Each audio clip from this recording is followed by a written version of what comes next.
Bonjour à tous et bienvenue dans une nouvelle vidéo sur la chaîne du temps libre. Moi c'est Anso, aujourd'hui on se retrouve encore une fois pour une vidéo livre et surtout service presse. Comme vous l'avez vu dans le titre, je vais vous parler de L'ultime élément de Avicenne, publié aux éditions je ne sais plus parce que c'est un e-book et j'ai pas la liseuse sous les yeux, donc je vous le mets là. J'ai reçu ce service presse via le site Simplement et je remercie encore une fois l'auteur pour ce service presse et cette découverte. Alors, de quoi ça s'agit ?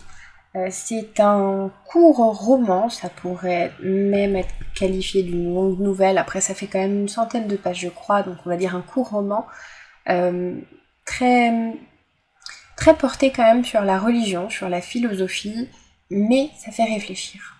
Je le mettrais personnellement peut-être pas dans le développement personnel, mais c'est un livre qui vous apporte clairement quelque chose. Après, il ne faut surtout pas être dérangé par l'évocation des religions, parce qu'on en parle énormément, de toutes les religions. On va suivre un personnage qui s'appelle Le Questionnement. Vous en doutez, il va beaucoup se questionner et nous faire nous questionner nous-mêmes. Il va voyager dans plusieurs petits villages, découvrir plusieurs religions, plusieurs personnes qui vont lui dire « moi je crois en ceci, moi je crois en cela, je fais ceci, je fais cela ». Donc on a déjà un cheminement sur le questionnement par rapport à la foi, à la croyance, à la pratique de la croyance. Ça nous amène à nous questionner sur des sujets plus poussés. Hormis du coup toutes les discussions, les questionnements par rapport aux croyances, le questionnement va se retrouver face à certaines personnes très fermées, très méchantes finalement, qui lui claqueront tout de suite la porte au nez, qui voudront rien entendre et ne même pas lui parler. Et il y a d'autres personnes beaucoup plus ouvertes qui seront peut-être un peu plus croyantes, un peu moins croyantes, peu importe, mais qui apporteront énormément à cet échange. Déjà, on se pose la réflexion par rapport aux échanges qu'on a avec les autres. Là, on vit dans une société où on n'a jamais le temps de rien.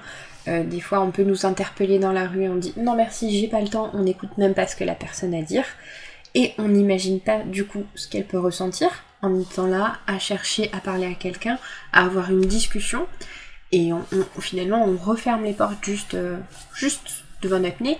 Ça peut être très frustrant, ça peut être blessant. Voilà. Personnellement, ça m'a amené cette réflexion-là aussi. Après, ce qui est important, c'est que dans les religions, on a aussi les athées et les agnostiques. On n'oublie personne. Chaque religion... En fait, le questionnement va rencontrer un personnage à chaque fois de chaque religion. Connaître ses pensées, sa manière d'appliquer sa foi. Donc il y a quelque chose de très religieux, ce côté-là m'a pas forcément intéressée personnellement. Ça c'est mon point de vue à moi. Mais comme je vous l'ai dit, je trouve qu'il ouvre déjà beaucoup de portes. Parce que même si par exemple on ne croit pas à la religion, ça peut quand même être intéressant de comprendre pourquoi un tel croit en celle-ci, un autre dans celle-ci. Il y en a un qui croit qu'il y a plusieurs religions qui existent, il y en a un qui croit qu'il n'y a qu'un seul Dieu, etc. Ça amène des réflexions sur les débats qu'on peut avoir.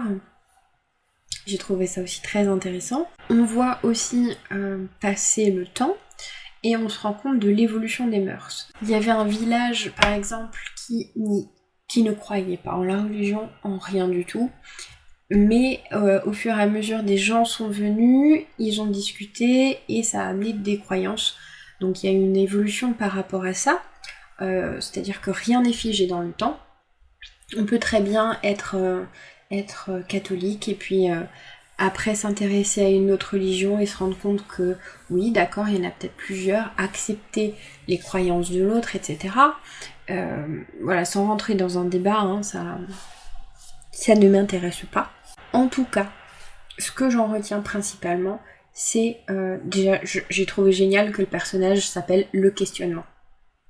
Parce qu'on le suit dans son questionnement et ça va invoquer en nous un questionnement aussi. Vous avez beau être très extérieur à la religion, vous allez quand même vous poser des questions sur d'autres manières de faire en lisant ce livre. Du coup, que vous soyez croyant ou pas, ça n'a aucune importance. Clairement, ce livre, vous n'en sortirez pas indemne dans le sens où vous allez forcément réfléchir à quelque chose qui a été évoqué ou pas. Ça va forcément vous donner un questionnement propre et vous allez forcément pousser votre réflexion. Voilà, vous allez vous mettre en condition, un peu comme le questionnement, à savoir si ce que vous faites c'est bien, si ce que vous faites c'est mal, entre guillemets, hein, bien et mal, mais à avoir, voilà, à vouloir débattre avec quelqu'un, et vous allez vous rendre compte qu'il y a certaines choses qu'on fait qu'on devrait peut-être pas faire, et vous remettre en fait vous en question. Voilà, tout simplement. Je vais arrêter de m'éparpiller un peu parce que c'est pas facile de vous parler d'un roman comme celui-ci. Sachez simplement que du coup c'est assez spirituel. Si le côté religieux vous intéresse pas, c'est pas grave, lisez-le quand même. Vous apprenez aussi pas mal de choses sur les croyances des autres, les religions des autres, les termes. Alors des fois c'était un peu étouffant en e-book. C'est vrai, j'ai oublié d'en parler. Mais ça, je pense, c'est juste le e-book hein, en lui-même. En tout cas, dans ma liseuse, c'était des fois une catastrophe. Parce qu'on a des annotations quand on a par exemple un mot qui est dédié à une religion. Et le petit 1, du coup, se voit noté 3 pages plus tard, en plein milieu de phrase. Bon, pour l'e-book, c'est un peu compliqué. En papier, je pense que ça doit être beaucoup plus clair. Avec l'annotation à la fin de la page, il n'y a pas de problème. Mais là, sur la liseuse, en tout cas, de mon côté, c'était une catastrophe. Mais incroyable. Ça n'a rien à voir, du coup, avec le texte, avec sa qualité. Voilà. Mais c'était un point qui m'a dérangé, que, sans doute, ma liseuse a fait. Je ne sais pas. Mais voilà. Rien à voir, du coup, avec la vidéo, mais je voulais quand même vous en parler. Du coup, la vidéo est terminée. Je remercie encore une fois l'auteur pour ce partenariat. C'était une découverte très enrichissante. Je m'attendais pas à en ressortir avec autant de questions et de problématiques en fait, entre guillemets. Du coup, je vous le conseille si ça vous intéresse. Si vous aimez vous remettre en question, avoir des points de vue d'autres personnes, si le côté spirituel et religieux vous intéresse, n'hésitez pas, foncez. Même s'il ne vous intéresse pas, je vous le conseille puisque moi je trouve que ça m'a apporté vraiment quelque chose. Merci beaucoup d'avoir regardé la vidéo, n'hésitez pas à me laisser un commentaire pour me dire ce que vous en pensez. Je vous dis à bientôt pour une prochaine vidéo. Bye.